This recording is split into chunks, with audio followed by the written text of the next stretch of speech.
শাহজাহানের ভুল বদল রাজনৈতিক ষড়যন্ত্র দালাল তত্ত্বের পর এবার অন্য সাফাই শাহজাহানের।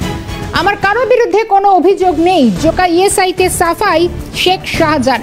জোকা ইএসআইতে স্বাস্থ্য পরীক্ষার পর আজকে শেখ শাহজাহানের এই বক্তব্য এসেছে। এদিকে প্রথম দিন শেখ শাহজাহানকে বলতে শোনা গিয়েছিল রাজনৈতিক ষড়যন্ত্র। তাকে পাল্টা সাংবাদিকরা প্রশ্ন করলে তিনি বলেন সবই তো বুঝতে পারছেন।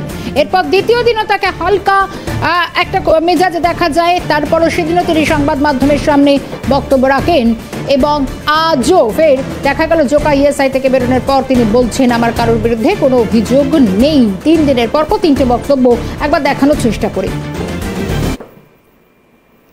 সব ষড়যন্ত্র, সব রাজনৈতিক ষড়যন্ত্র। কে ষড়যন্ত্র করলো? শাহজাহান কে ষড়যন্ত্র করলো? রাজনৈতিক ষড়যন্ত্র। রাজনৈতিক ষড়যন্ত্র কারা করছে? বিজেপি, কংগ্রেস, সিপিএম কারা করছে? বুঝতে পারছেন তো সব। আবিনা এন্টারপ্রাইজ কি দুবাই কনসাইনমেন্টে টাকা দিত? দুবাই কনসাইনমেন্টে টাকা দিত? সব মিথ্যে কথা কেন বলছেন সব?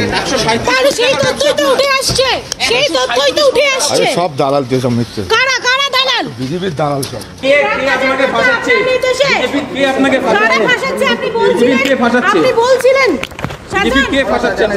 নাম বলুন। আপনি বলছিলেন বিজেপির কার বিরুদ্ধে? কার বিরুদ্ধে অভিযোগ? কাদের বিরুদ্ধে অভিযোগ? কার বিরুদ্ধে অভিযোগ? বিজেপি সেদিন আপনি কে বলছিলেন ফাঁসাচ্ছে? শেখ শাহজাহান পরপর 3 দিন 3 রকম বক্তব্য। প্রথম দিন তিনি রাজনৈতিক ষড়যন্ত্রের কথা বললেন, পরের দিন দালাল তত্ত্ব সামনে আনার চেষ্টা করলেন। আজ সম্পূর্ণ অবল বদলে গেল শেখ শাহজাহানে। তিনি বলছেন কারোর বিরুদ্ধে কোনো অভিযোগ নেই। আমরা গোটা বিষয় নিয়ে শেখ শাহজাহানের ভুল বদল হচ্ছে কিনা রীতিমতো টেলিফোনে বেশ কিছু ব্যক্তিত্বের রিয়াকশন নিয়েছিলাম, শোনাবো পরপর। আসল কথা, তৃণমূল মাথায় হাত রেখেছিল, হাত তুলে দিয়েছে।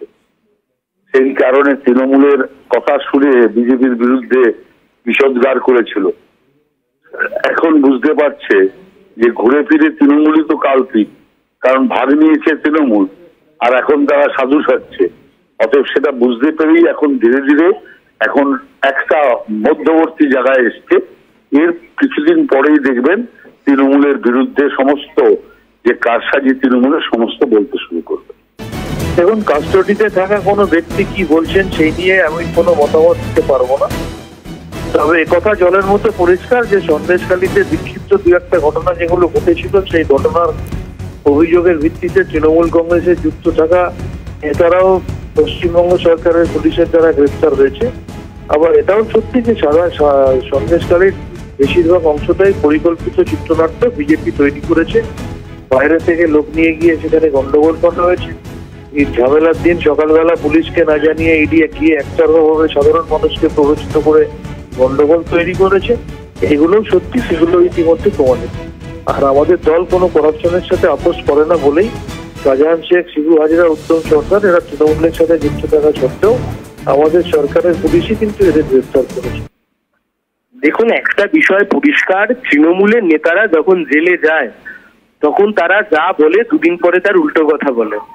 এই তৃণমূলের কুণাল ঘোষই তো একসময় বলতেন মমতা ব্যানার্জির বাড়িতে সারদার টাকা রাখা আছে, মমতা ব্যানার্জিকে সিবিআই গ্রেপ্তার করুক, ইত্যাদি ইত্যাদি। আবার সেই কুণাল ঘোষ এখন তৃণমূলের নেতা, সেই কুণাল ঘোষই এখন মমতা ব্যানার্জির সবচাইতে বড় সম্পদ। এই শেখ শাহজাহান হোক আর কুণাল ঘোষ হোক, এতে খুব একটা তফাৎ তো কিছু নেই। এরা গ্রেপ্তার হওয়ার পরে সকালে যা বলে বিকেলে তার উল্টো কথা বলে। কিন্তু একটা কথা পরিষ্কার, শেখ শাহজাহান হোক আর তৃণমূলের চুনোপুটি নেতারা হোক, এরা যে পশ্চিমবাংলা থেকে কোটি কোটি টাকা দুর্নীতি করেছে, চুরি করেছে, এটা আজকে দিনের আলোর মতো পরিষ্কার।